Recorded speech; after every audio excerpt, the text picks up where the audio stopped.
Welcome to the Deep Dive. Really glad you could join us today. We're going to be take a plunge into some fascinating material you shared.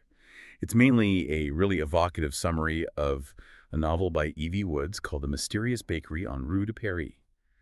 Sounds quite intriguing, doesn't it? Yeah. Magic, healing, and, well, lots of delicious sounding bread. Oh, and just quickly, we also saw that note in your sources about an Audible subscription offer. Yeah, giving access to various audiobooks, podcasts, currently at a special rate, like 99 lines a 3 months, I think it said. Just mentioning that up front.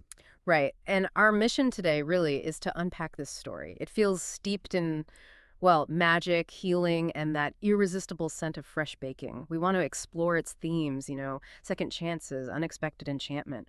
We'll dig into the summary and pull out the key insights, the stuff that really invites you into this world of rediscovery. Absolutely. And it feels like it taps into something quite universal, doesn't it? That hunger for belonging, finding your identity again, maybe transformation. Things many of us think about, I suppose. Both. Okay, let's get into this fascinating premise then. Let's see what delicious insights we can bake up for you. So first off, we meet our protagonist, Edith Lane, and she's described as, well, a woman running, not just from her past, it seems, but maybe even from herself, after being stuck in what sounds like a pretty awful situation, emotional control and suffocation in a lifeless marriage. Yeah. So she does something really quite daring. Buys a one-way ticket to Paris with basically nothing. A suitcase, a bruised spirit, and a heart quietly hoping for reinvention.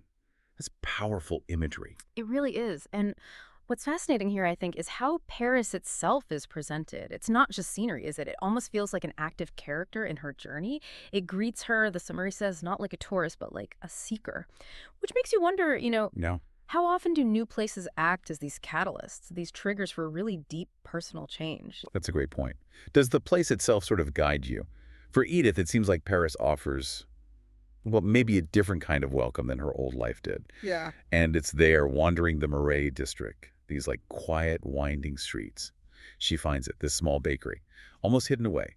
The name's simple, unassuming. No. But there's something about the smell coming from inside. And the smell. Yeah, that yeasty perfume of rising dough and sugar-dusted dreams. I love that description. It just calls to her, apparently. The shop feels alive, like it was waiting just for her. She goes in. And that changes everything. It really does. So this bakery, it's not your average place, right?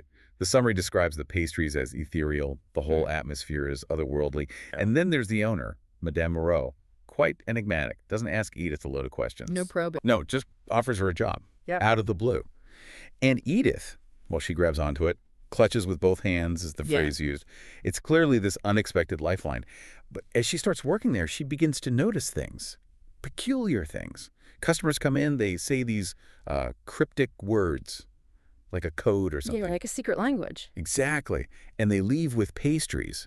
But these pastries seem to do more than just taste good. They shift something inside the people who eat them. The summary gives examples like sadness lifting, anger softening, hope coming back. Wow. Yeah. So the takeaway is pretty clear. These aren't just delicious. They're genuinely transformative. And if we step back and look at the bigger picture here, Madame Moreau teaching Edith, it's not just about kneading dough, is it? She tells her to follow her instincts, listen to the dough, trust her hands. That's incredibly insightful, I think. It suggests that real healing, maybe it isn't about external fixes, it's more an internal thing, an intuitive process tied to creation, to self-discovery. Right. Connecting with something inside yourself. And you see it working on Edith as she gets lost in this work, this craft. She starts to heal herself. The summary says, for the first time in years, she feels like she has a purpose, a place where she belongs. It's a really powerful shift. A quiet transformation. Exactly. But naturally, as Edith gets deeper into this world, her curiosity grows. I mean, you would ask questions, wouldn't you? Absolutely. Who is this Madame Moreau? What's the secret? Right. How do these pastries actually work? And why her? Why was she, this woman who arrived so broken, sort of chosen for this? Apparently her questions are gently deflected, not shut down, but put off, hinting there's more to uncover later. Keeps the mystery going. It does. And importantly, her healing isn't just happening inside the bakery walls. Outside, she's starting to, well, live again, making connections. We hear about a friendship with Luke. He's a bookseller, kind-hearted, has his own scars, it says. Ah, another layer. Yes.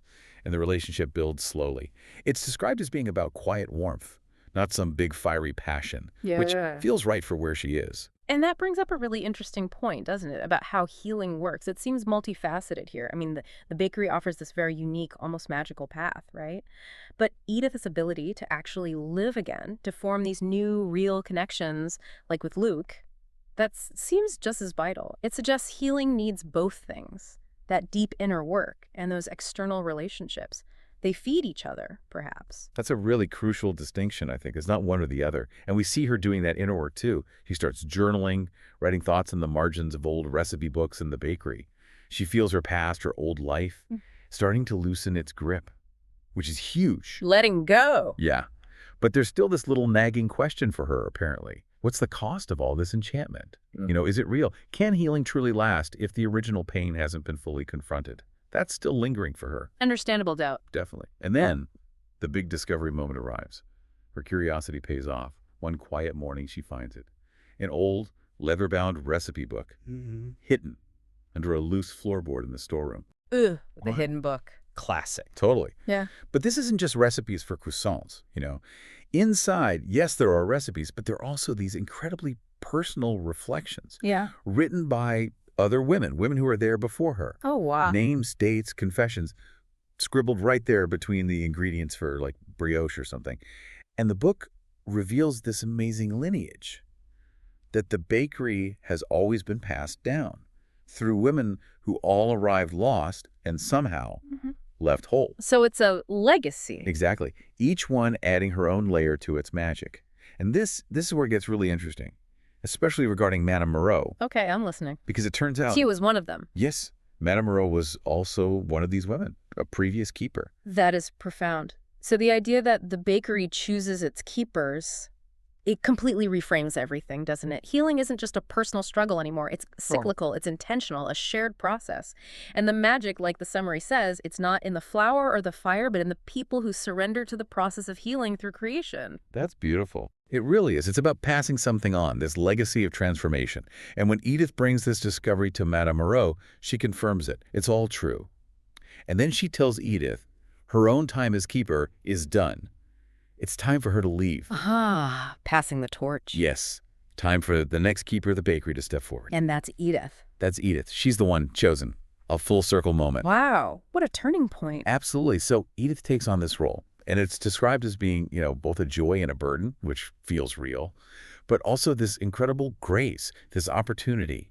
And she doesn't just maintain things. She starts putting her own mark on the bakery, creating her own recipes. Ah, so she's adding to the legacy now. Precisely.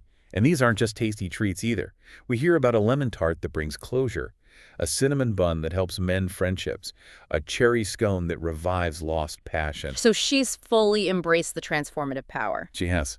And she's directing it. Yeah, and that part really shows how true transformation works, I think. It's not just about receiving healing passively. She's now actively participating in creating it for others, and maybe still for herself, too. Her baking blends her own past and present.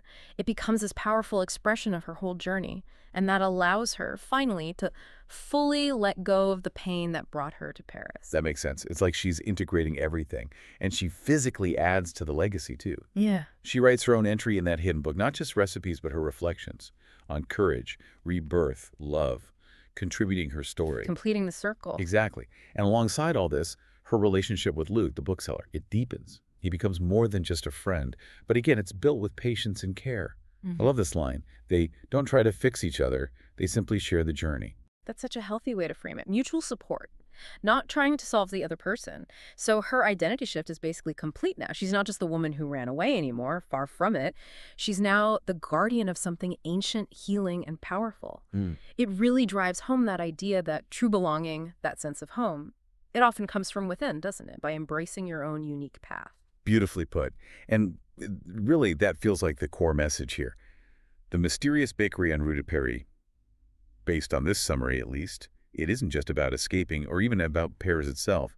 It's fundamentally a story about, coming home to yourself. It's a potent reminder that reinvention, real deep change, it's possible at any stage of life. Definitely. And this deep dive, I think it really highlights that insight that even in our most broken moments, something beautiful is quietly rising within us. The magic maybe isn't literal spells, maybe it's found in those everyday acts, creating something, connecting with someone, accepting yourself. Right. The magic of the ordinary, almost. Mm-hmm. So, thinking about all this, Mm-hmm. what does it mean for you, listening right now, as Edith opens her bakery each morning, and that scent, that transformative possibility, drifts out? The story kind of leaves us with this thought, doesn't it? Right. Does. What mysterious bakery might be waiting for you? It might not be a literal bakery, of course. Could it be a place, a craft you could learn, a relationship, or maybe just an internal shift, something that could offer you a path to your own transformation Mm-hmm. and help you truly come home to yourself? A powerful question to ponder. It really is. Well, thank you so much for joining us for this deep dive today. We hope exploring Edith's journey left you feeling maybe a little inspired and maybe curious about what other stories are out there waiting to be discovered. Thanks for listening.